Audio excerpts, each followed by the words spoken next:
Hi everybody, this is Stefan Molyneux from Freedomain Radio. Hope you're doing well. This is the truth behind Frozen. And you can get more philosophy at freedomainradio.com or YouTube/freedomainradio. The movie Frozen is about the most opaque and difficult movie I have ever tried to understand. The surface story, a dangerous girl shunned as a child has her frozen heart thawed by a loving sister. It seems innocuous enough, but like a powerful dream that wakes you in a cold sweat of self-revelation, the movie has a near infinite set of layers that go right down to the beating and beaten heart of modern life. The story was inspired by The Snow Queen by Hans Christian Andersen, but was altered to reflect a girl power theme in which the heroine is rescued not by a man, but by a woman, her own sister. The movie is enjoyable, entertaining, and gloriously symphonic with some of the best music I've heard in a musical for years. It has a freshness, a wittiness, and a depth that has literally had me tossing and turning at night to unwind its myriad meanings. The depths are bound up in its ancient fairy tale origins. Stories rarely stand the test of time unless weighted down by the meaty ballast of deep experiences and updrafted by the myths that keep us alive. Frozen is a story of two sisters, Elsa and Anna. Elsa is born with the magical power to control ice and snow, create life, summon clothing, control weather, you name it. Magic is so often taken for granted in fairy stories, whether in traditional fairy tales or as the Force or mind melds in science fiction, that it has just become another kind of alternative physics. However, there is much more to magic than childlike wonder and narrative convenience. Magic, by definition, is irrational and thus cannot exist in the objective empirical universe. Therefore, it must exist in the mind, which, unlike reality, is capable of error, delusion, fantasy, and superstition. Irrational people generally project their craziness into the people around them and the world they live in, and thus cannot be cured of their illusions, since their madness has become physics and human nature. In stories, magic always escalates, because madness, itself a pathological story, always escalates as a hysterical pushback against a stubbornly rational universe. Like a woman screaming at an indifferent man, hoarseness, tears, and assault are the inevitable eruption. Reality is the Rhett Butler to the Scarlet of madness. Frankly, my dear, I don't give a damn. Magic in stories is always and forever a metaphor for madness. It stands for psychosis and delusion and the violence that inevitably results when madness is challenged by prosaic reality. Harry Potter, for instance, is the story of a violent and psychotic young boy who ends up in a mental institution called Hogwarts and surrenders to his delusions of grandeur. Ditto Star Wars. Madness can result from significant trauma as an infant or toddler, but it can also result from being born with great ambitions and capacities into a tiny, narrow-minded, and bigoted tribe. From Frodo Baggins to Luke Skywalker, great souls often escape a petty world into violent fantasies. This is not meant to describe actual people or events, but is rather a description of the writers, since the stories are fiction. Great intelligence is a prerequisite for great imagination. Fantasy writers seek to escape the dullness and predictability of their everyday acquaintances, particularly as children when imagination first flowers, by creating heroes who leave boring childhoods for intergalactic adventures. This violent rejection of the writer's early environment contains a base hatred against the culture he grows up in. This hatred is projected into the blackened heart of the usual arch-villain. The hero destroys the villain because the act of storytelling must destroy the writer's dangerous hatred of those around him. In this way, the storyteller survives his hatred of the tribe by providing entertainment to the tribe, by telling a hidden story that appeals to the bored and narcissistic desire for adventure without personal risk. In other words, fantasy stories were the first video games. Once we understand that there is no magic in the world, we can understand that Elsa did not harm her younger sister with her fantasy powers, but rather damaged her physically or psychologically through cruelty and/or violence. My guess is that Elsa is a Hamlet character. Hamlet was a Renaissance man trapped in a medieval world, a sick displacement of premature rationality in a dusty tribe of ape-like brutality. Elsa is partly driven mad by the gap between her deep human potential and her incredibly dull and pedantic environment. Her slow-witted parents, mother and father rendered permanently poisonous by being so well-meaning, only accelerate her whitewater course. Elsa's parents saw that her madness was infecting her younger sister and took her to a mind healer. The fact that the stone trolls act and sound like stereotypical Jews is not inconsiderable, since Jews invented psychoanalysis. But there was no cure for Elsa, since the girl's madness was a reaction to a soul-crushing familial and cultural environment. The only remedy was isolation, and so basically she was institutionalized at home. Almost all tragedies, in art as in life, arise from a failure to listen. King Lear does not listen to Cordelia, or his fool for that matter. Hamlet does not listen to Horatio, and every horror movie murder results from someone saying, "You go for help, I'll follow the bloody footprints down to the cellar." The wise troll says to Elsa, "Your power will only grow. There is beauty in it, but also great danger. You must learn to control it. Fear will be your enemy." Elsa's father, the king, does not listen to the troll. Instead of teaching his daughter how to control her power, he seals her in a prison palace and demands that she repress and avoid her feelings. In society, this is so often the repressive instincts of men faced with the awesome power of female sexuality. Women are attractive, bury them in burqas. What kind of madness is this demand for repression? The obviously mad are usually channeling the blandly, i.e. culturally approved, mad. At the age of 6 or so, Elsa already has the power to almost murder with a gesture by accident. The wise troll clearly states that her power will only increase. How on earth is a little girl supposed to contain and repress such awesome capacities? The real answer is that the king is afraid of his subjects, of his daughter being perceived as a witch, of the resulting threat to his political power. Think popes and pedophile priests. Ice magic is well known in the kingdom. The troll asks if Elsa was born with her powers or was cursed with them. But the king is terrified of the negative stigma of his daughter's powers, and so demands that she repress and avoid her magic, which is of course impossible.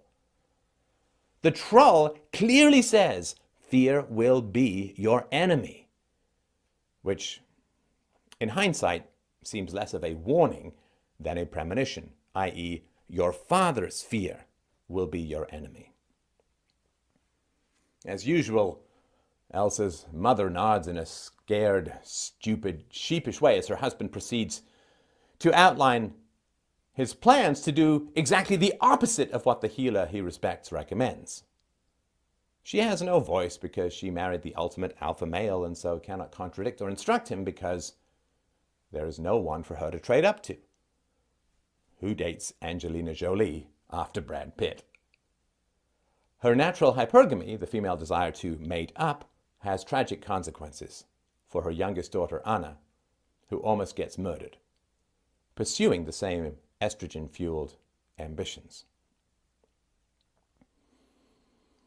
There are certainly overtones of lesbianism in the story. As a man says about Elsa's sexual availability, no one was getting anywhere with her.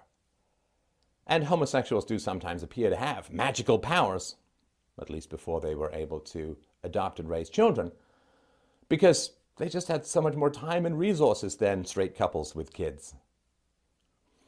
Certainly, trying to repress stigmatized characteristics that only grow in power and explode during puberty would have been a constant struggle for historical homosexuals.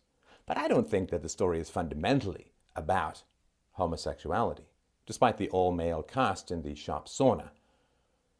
The same stigmatized, repressed continuum powers religious skepticism, scientific advancement, forbidden love of every kind, creativity among dull people, existential boredom, child abuse, contempt for small talk, you name it. Atheists in religious communities don't often get, or necessarily even want, dates. This does not make them gay. Making the movie about homosexuality seems kind of gay-obsessed. The vast majority of mankind is in the closet about some damn thing or another. In a fascinating sequence, the troll mind healer attempts to cure Elsa's madness by replacing fantasy with reality. There is no snow magic. The girls were just playing in the snow. This cannot save Elsa, who is by now committed to her fantasy. Her magic is what makes her special. Her vanity cannot stand the boring and sequential bricklaying of value through years of study, work, and virtue. She must be magical to have value. And this is the prison of her psychosis. Anna is young enough to accept the reality of playing in the real snow and reject the fantasy of snow magic. And so grows up lonely, but relatively sane. Elsa's parents are too fearful to help Elsa heal her madness, and therefore can only helplessly insist that she conceal, don't feel, and give her gloves to wear so that her magic, her madness, is somewhat restrained by further disconnecting her from reality. Wearing gloves means that you cannot touch anything or anyone directly. Truly, this is a case of glove, no love. The madness breaks out after Elsa reaches puberty and says to her parents, "I'm scared, it's getting stronger."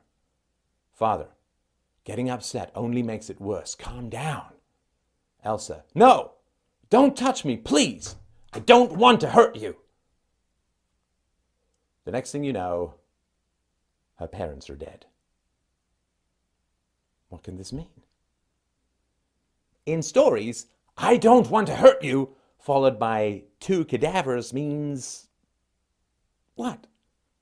Well, that Elsa probably murdered her parents. Her madness then concocted a story that they drowned in a terrible storm at sea, the storm of her own madness, the storm that she refers to in her signature song later.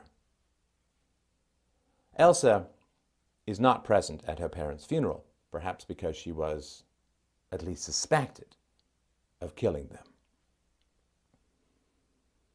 After the funeral, Elsa is revealed sitting in her room surrounded by ice, with snowflakes drifting in the air.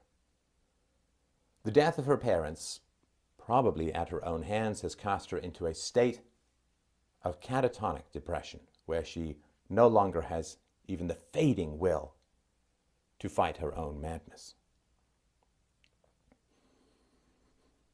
3 years later, Elsa is about to be crowned queen, since she has come of age. The vacuous idiocy of the culture is revealed by a matron who has dressed her little boy in his uncomfortable Sunday best because, as she says in a breathlessly excited voice, "The Queen has come of age! It's Coronation Day!" This dull bovine woman dressed in plain poverty-stricken clothes has probably spent money she does not have, and note there is no father present, dressing her son up in formal clothes to worship a rich woman born into money and privilege. Broke single moms spending rent money on Princess Diana memorabilia come to mind, or the scene in Taxi Driver where broken beta men examine a fragment of bathtub for evidence of an orgy. Lonely Anna makes her sudden reappearance, alarmingly none the worse for wear after a childhood of crushing isolation and rejection, an imprisoned sister who nearly killed her, and the deaths of both parents. What horrors! There might be a pretty boy at the dance!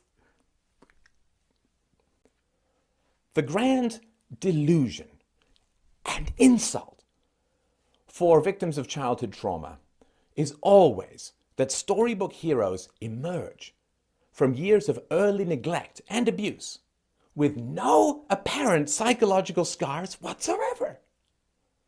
Anna wakes for her sister's coronation with a goofy smile and a silly song, dancing through the proletariat preparation for the coronation with no thought for the toiling masses that keep her fed and clothed and comfortable, dreaming of romance and sex, pretty in that pedophile Disney stereotype with eyes literally bigger than her wrists.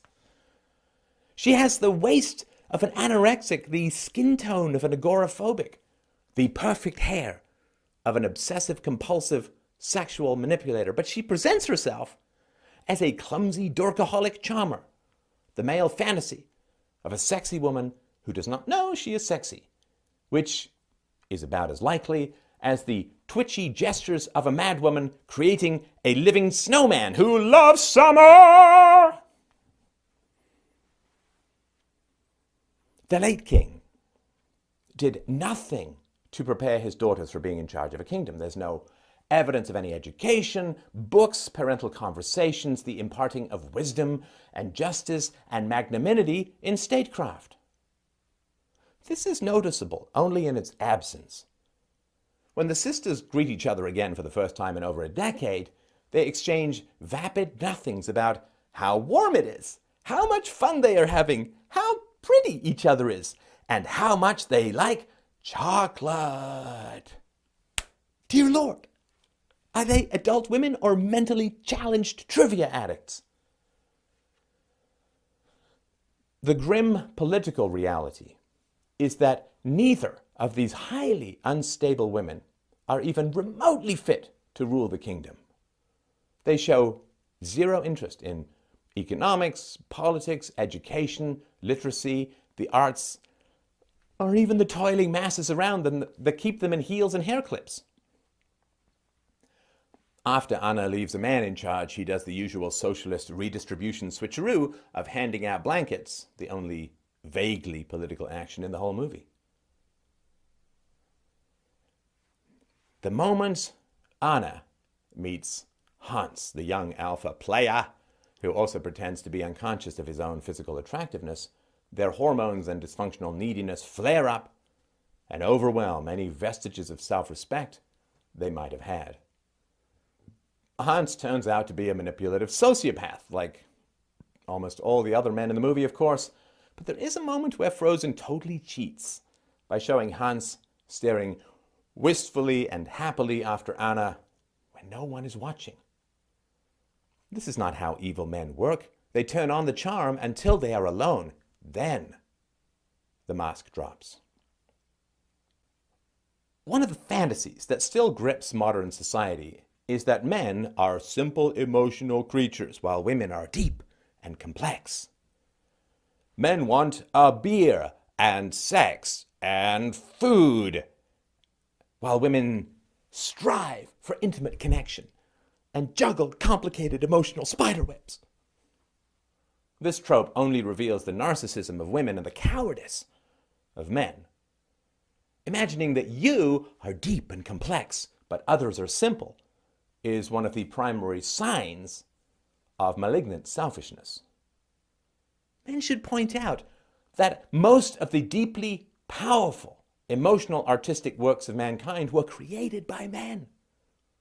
And in fact, the root story of the movie Frozen was written by a man. While women generally grace us with claustrophobic emotional revelations that lead nowhere. Think August Osage County, The Edible Woman, The Bell Jar, and The Stone Angel. Women's obsessive examination of their own fleeting emotions is generally a substitute for rigorous intellectual investigation and a great excuse to get out of doing anything even remotely useful for a man. I can't make you a sandwich. I'm conflicted. This narcissism shows up when Anna asks Hans about his family, and he replies that he has 12 older brothers, and then adds, 3 of them pretended I was invisible, literally, for 2 years. Anna says, that's horrible. Hans shrugs and says, that's what brothers do. And that's about enough of her talking about him. Anna then turns the conversation back to herself and her sister. This is incredibly rude and self-absorbed, and only looks charming because we still treat women like children. It even seems adorable that Anna has been talking the whole time about herself, while also accepting questions from Hans about herself. But enough about me. Tell me what you think about me. Imagine, though, what a messed up family structure Hans must have grown up in.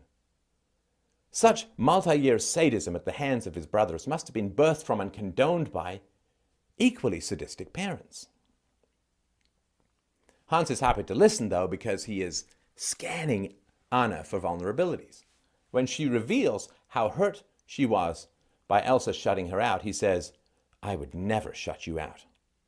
And then she wants to marry him. Self-absorbed people are incredibly vulnerable to exploitation, both because they exploit other people continually and because they do not scan other people for danger, any more than I worry about a knife jumping up from the counter and stabbing me in the heart. Tools don't have sentience, and for a narcissist, you and I are just tools for their own self-aggrandizement. The song Love is an Open Door contains the self-medicating delusion of all romantic addicts.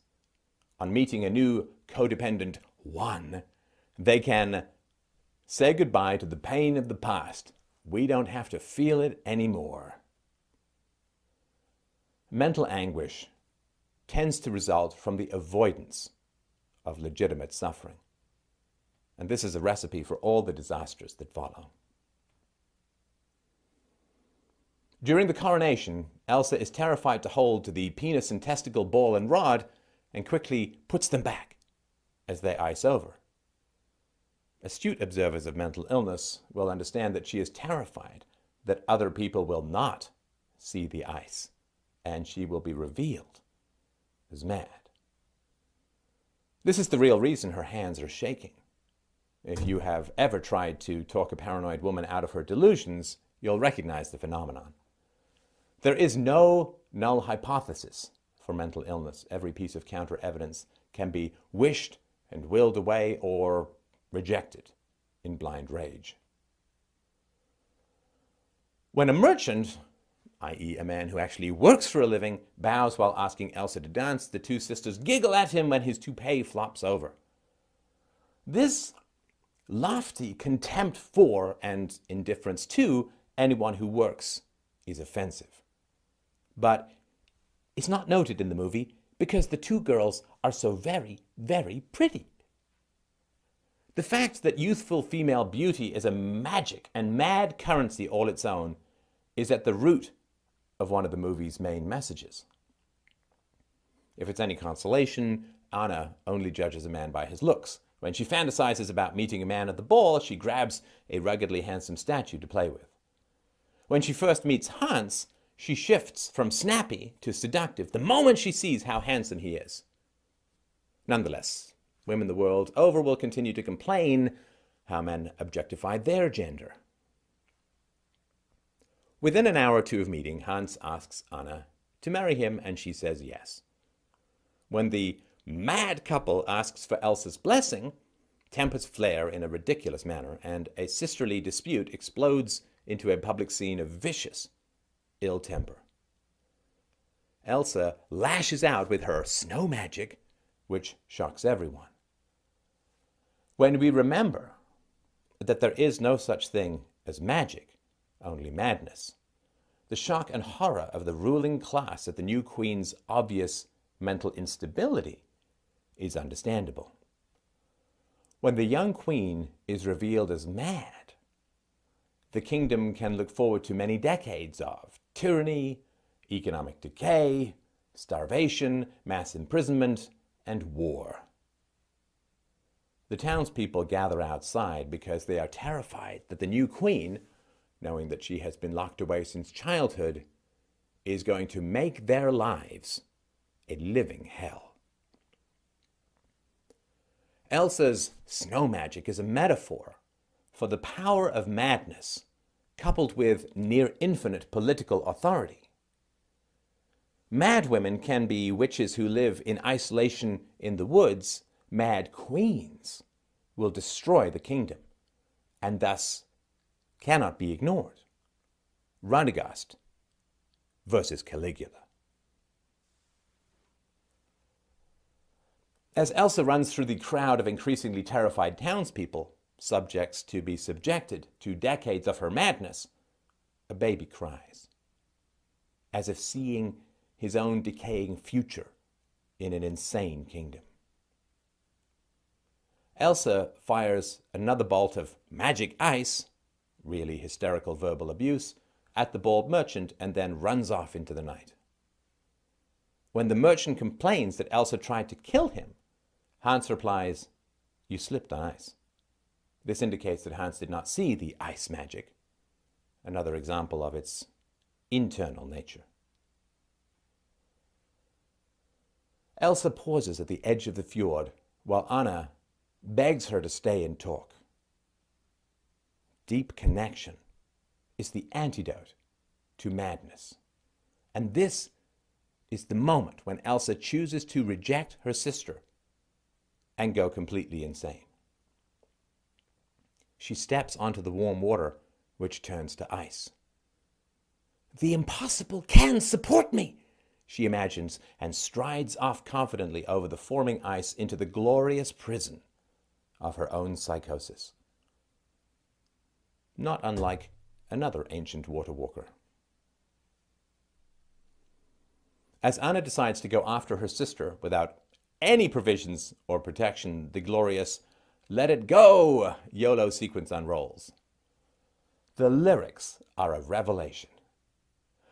The snow glows white on the mountain tonight, not a footprint to be seen. In the movie, Elsa is leaving footprints as she walks through the deep snow, but she cannot see any footprints because they are behind her. By breaking with her past, she has gone mad. The manic relief that comes from the fantasy that we can, with one savage slash, cut the chains of the past and rise like a phoenix, free of all history, is generally a tipping point into insanity, akin to believing that we can escape the endless constraints of gravity and fly off a tall building. I'm free! Splat! A kingdom of isolation, and it looks like I'm the queen. She is the queen of her own madness, which fed and grew strong on her childhood isolation. The wind is howling like the swirling storm inside. Couldn't keep it in. Heaven knows I've tried. But has Elsa really tried? She was told as a child by the wise old troll that fear was her enemy, and she blows up at the ball when Anna asks what she is so afraid of. She is afraid of madness, sure, but she is even more afraid of sanity, of the ordinariness that comes from a lack of magic. and the resulting dull drudge work required for excellence, always anathema to those cursed to inherit great beauty, wealth, or power. The storm is not real, not empirical. It is inside Elsa, as the song states. Throughout the movie, the snow has an eerie unreality, from the opening scene of childhood play in the castle to the female character's seeming imperviousness to its unholy coldness. The madness of a ruler makes the whole kingdom mad. The coldness of a ruler makes the whole kingdom cold. This is the horrifying vulnerability of oligarchical hierarchies. We are not overly bothered if a stranger is mad. The insanity of a ruler infects generations. Elsa also sings the same notes with two voices at times in the song, not harmonizing. This is the only time this occurs in the movie or in any musical that I can recall, which also shows the multiplicity of voices in her head. Let it go is the great cry of all humanity. The base desire to be free of all restraints, even sensible ones like reason, empiricism, and sanity. Who doesn't want to stay up all night, eat as much sugar and fat as we want, refrain from dull exercising, have sex with whoever we please, abandon responsibilities, go wildly into debt? These are natural and even healthy desires. They lead to technology and efficiency and economic growth when restrained by the voluntarism of the market. In politics, though, they lead to national debts, environmental predation, fiat currencies, massive unfunded liabilities, and all other forms of heady, unrestrained hedonism to be paid for by the economic hangovers of the next generations. The song would be charming if sung by an emotionally repressed 20-something, sung by a political ruler. It has a terrifying element. It is only saved from being a dictatorial anthem by Elsa's refusal to return to her kingdom. Imagine her singing this song from her throne as her subjects groaned and packed and fled, and you will see what I mean. No right, no wrong, no rules for me. I'm free. Free at whose cost? No rules for the rulers is tyranny for the subjects. Freedom for politicians is enslavement for citizens. The song climaxes with, I'm never going back. The past is in the past. Let it go. Let it go. That perfect girl is gone. The new dress Elsa crafts for herself, which eats her Puritan smock from toe to sudden cleavage, slit up to the knee, silver, skin-tight, and with heels no less, is the mad woman waking up to her sexual powers after leaving an oppressive home. But what is it for? Why would a woman living alone in the mountains need a skin-tight, vampy dress? She sings that she does not care what people think, but she still craves the narcissistic attention of imaginary eyeballs, because in madness, there is always an audience, never regenerating solitude. The slinky drawing on the screen knows that she is in a movie theater and that the show will never, ever end. As the song ends, Elsa rejects the earlier reference that love is an open door by literally slamming the door in the audience's face. Love is an open door. Narcissism is a sealed ice fortress of mad magic. Kristoff is a mountain man who as a boy saw Anna being cured by the wise old troll. He is currently what certain sectors would call one of the men going their own way, or MGTOW, in that he has no interest in dating or relationships and is not impressed by a half-naked, pretty woman in the middle of a snowstorm. Anna gets him to help her by buying him supplies and offering to end the winter, which is putting a few snags in his ice-selling business. A truly jaw-dropping sequence ensues when the pair get chased by wolves while careening through the forest on a sled pulled by a manic reindeer named Sven. Anna proves physically dexterous, wise to the ways of the woods, a dead shot with a guitar, and able to both light and accurately throw a burning blanket at a charging wolf. Christoph, a man with decades of experience in the woods, is twice saved by Anna, a 16-year-old girl who has almost never left her castle. This blatant appeal to female vanity is highly insulting to everyone involved. Anna has probably never even ridden on a sled, let alone tried to hang on to one bouncing around trees in a forest while being chased by wolves in the dark. Yet she keeps her balance while Christoph falls off, and she saves him from being eaten by wolves and from falling into a chasm by hurling an ice pick and having it expertly land and lodge a hair's breadth from his fingertips. Will she even know what an ice pick is? Or how to tie an expert knot? Or how to throw it so that it lands perfectly and do all this in less than 10 seconds? This may sound like nitpicking, but it is a truly essential point. When you think of movie montages, one of the most common is the amateur man becoming an expert at something through grueling and repetitive training, usually at the hands of an older expert who pushes him relentlessly. This is most common in sports films, of course, but it also occurs in films about intellectual achievement. The opening of the movie Frozen baffled me for quite some time. Why was there an extended and dull sequence of men cutting holes in ice and shipping them down to the city?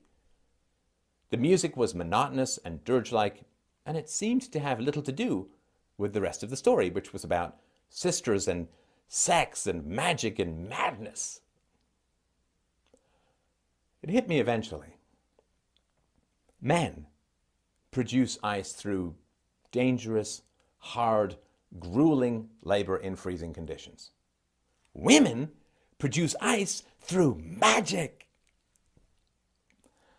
When Christoph first sees Elsa's ice castle, he says he's going to cry because it is so beautiful.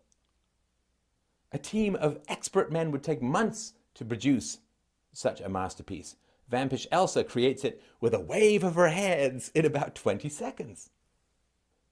Even Elsa's magical powers, repressed and unpracticed for over a decade, flower into ornate and powerful life the moment she flees the city. How could a skill so long avoided be so expertly wielded? When I was a boy, I spoke German, but I don't think there's any amount of emotional disinhibition and icy spandex wear that would ever have me speaking German fluently again without massive retraining. So, why is the grueling pursuit of excellence such a common theme in men's movies, but not in women's?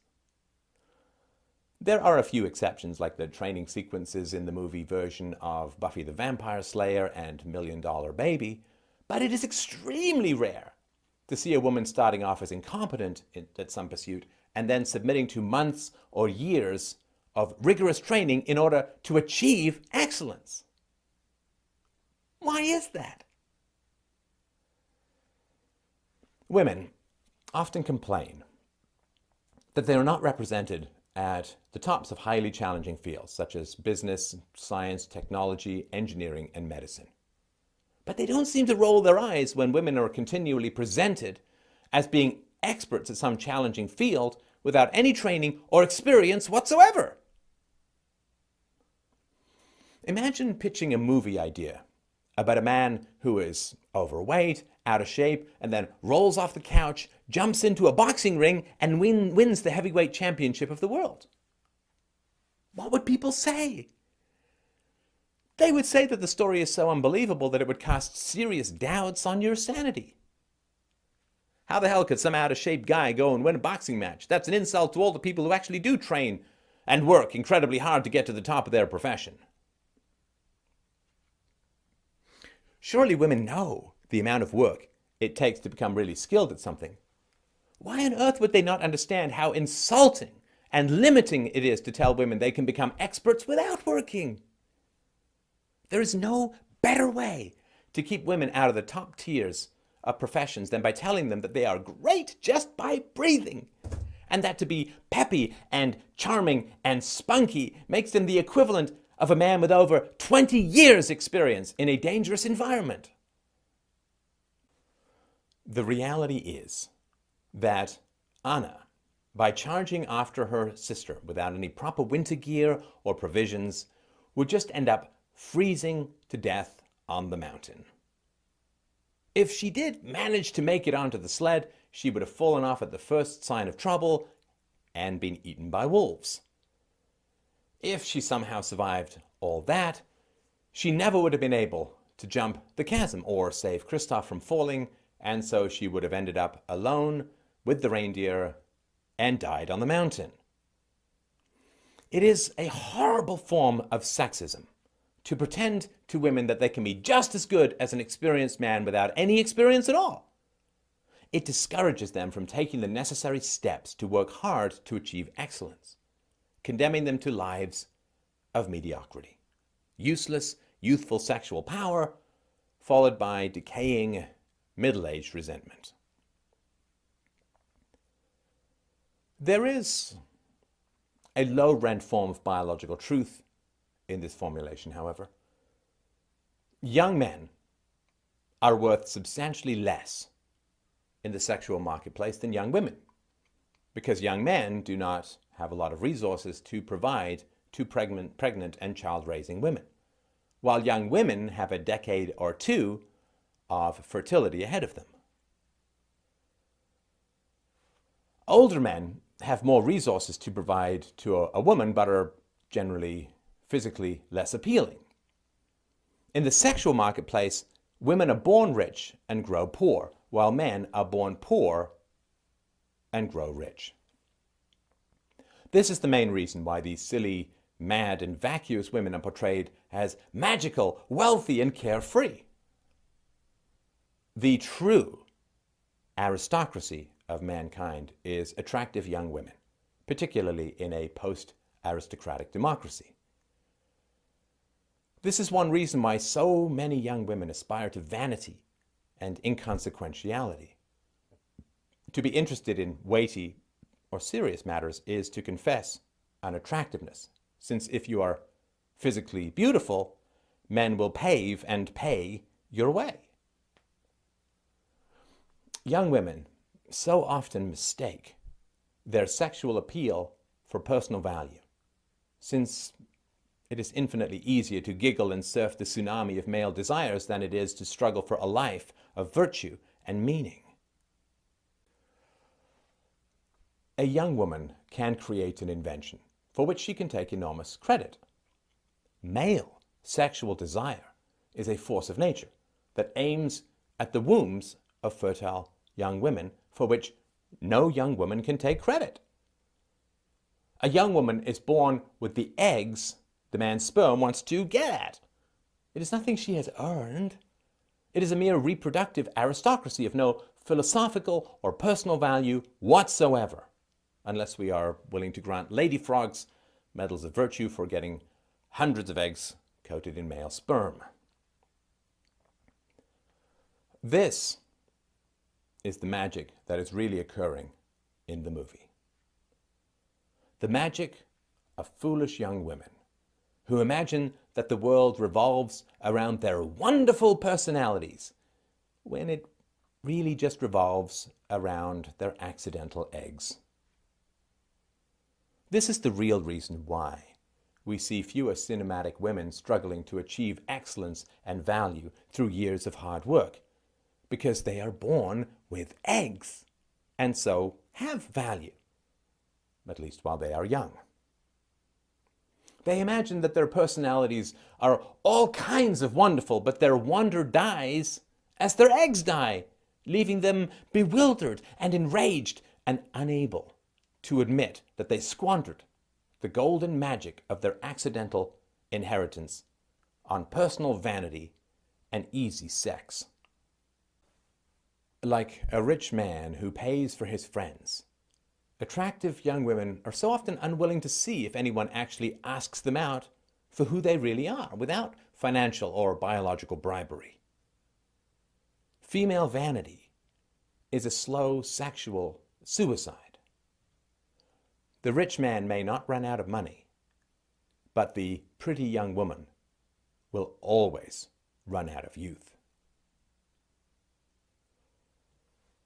Many young women love to forget that they are attractive for the sole purpose of making babies.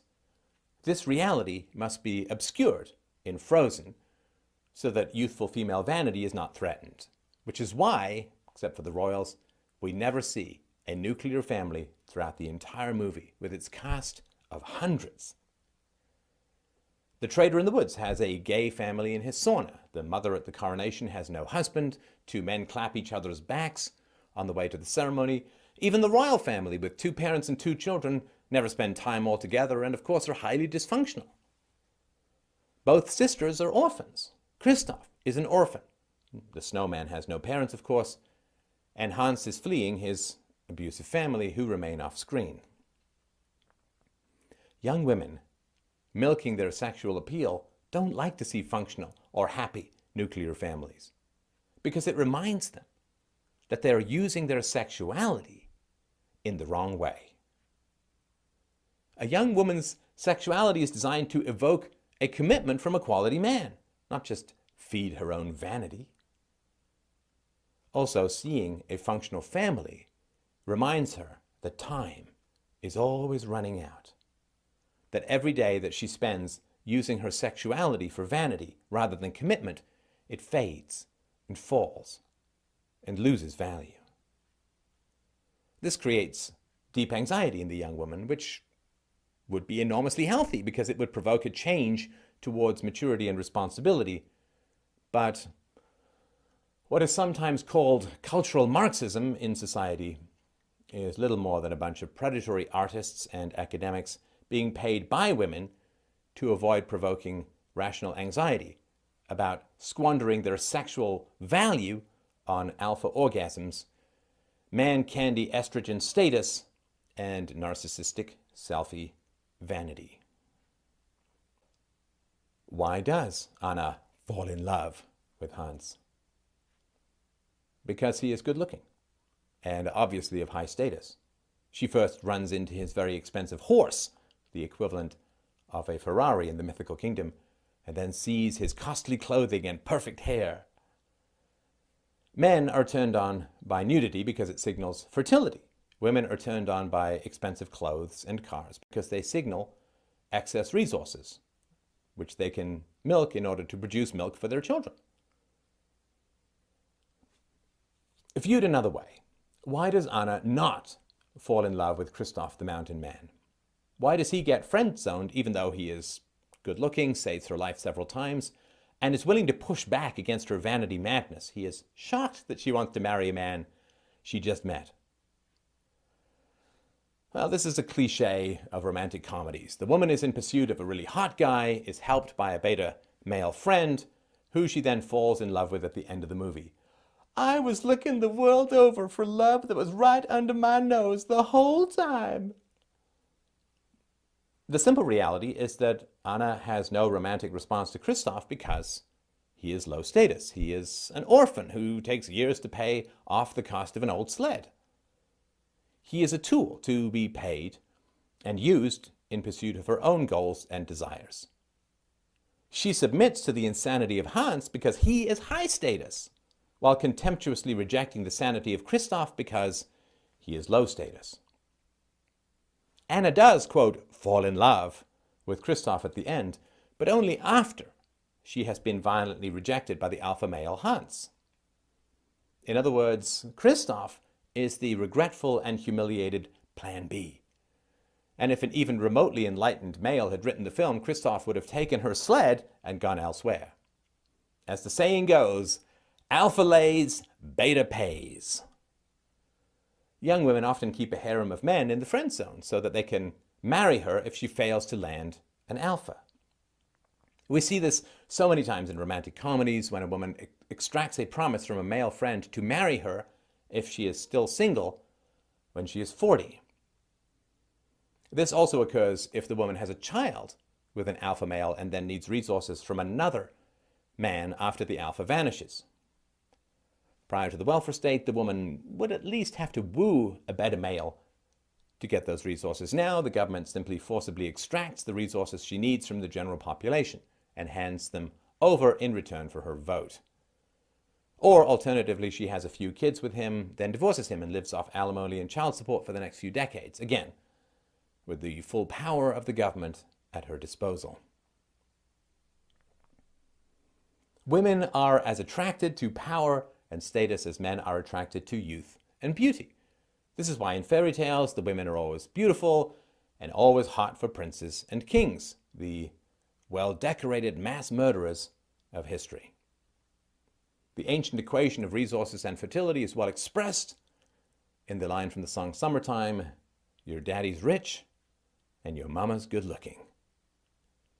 Alternatively, most fairy tales could be more accurately retitled, Putting Out for Sociopaths. After delivering Anna to Hans, Christoph is striding back into the woods, followed by his reindeer. The reindeer wants him to go back to Anna. Clearly, the reindeer is Christoph's animal instincts, and literally picks Christoph up in his horns, the horns used for sexual combat, and tries to deliver him back to Anna. We are tools that our genetics use to reproduce. Our toes help us keep our balance only so that we can make more toes for them. Our animal selves do not care about love or virtue or pride, only about the endless blind photocopier of DNA reproduction. Lust powers insemination. It does not serve virtue. The skeptical face the reindeer makes when Christoph says that Hans is Anna's true love is not skepticism about Hans, but about the mad delusion called true love. True love is in reality the lowering of rational skepticism in the face of potential reproduction. Our hormones point us at wombs and sperms, and we rationalize this as love after the fact. Love is an ex post facto avoidance of lizard-level breeding hysteria. Adult love, mature love, grows slowly and empirically after witnessing consistently virtuous and courageous behavior on the part of another. Lizard love is a mere squirt and sleep cover story. It shows up so often as love in fairy tales because fairies do not, in fact, exist. Olaf the Snowman is the beta harem male kept around by Anna in case none of her real men marry her, or she just needs something. He keeps telling her he loves her. She never reciprocates or shows any real interest in him. In one fascinating sequence, Olaf sings about his love of summer, of light, of warmth, and thus of love. Christoph wants to tell him that his dream is impossible, i.e. that he will forever remain in the friend zone. But Anna says, "Don't you dare." Betas are to romance as snowmen are to summer. Come not between the vain woman and her soft and encouraged prey. The twist at the end of the movie is that Elsa finally wakes up to how much she loves Anna when Anna, quote, sacrifices herself for her sister. This is a strange concept of sacrifice, since Elsa has already slow murdered Anna by shredding her heart with snow magic. First of all, this is an apt metaphor for spending time with crazy and dangerous people. Their personalities are socially transmitted diseases. Like water poured into a container, most of us eventually turn into, or remain, whoever we surround ourselves with.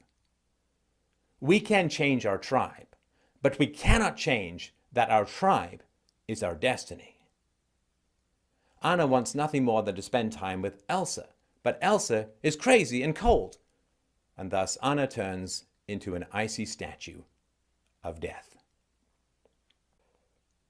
This is needy and codependent self-sacrifice turned completely pathological. Sacrificing your life to save someone who has murdered you is like offering up your second kidney to a man who just gouged out your first one with a rusty spoon. In true teenage sentimental suicide fashion, Elsa awakens to her love for Anna only after Anna has, quote, died for her sake.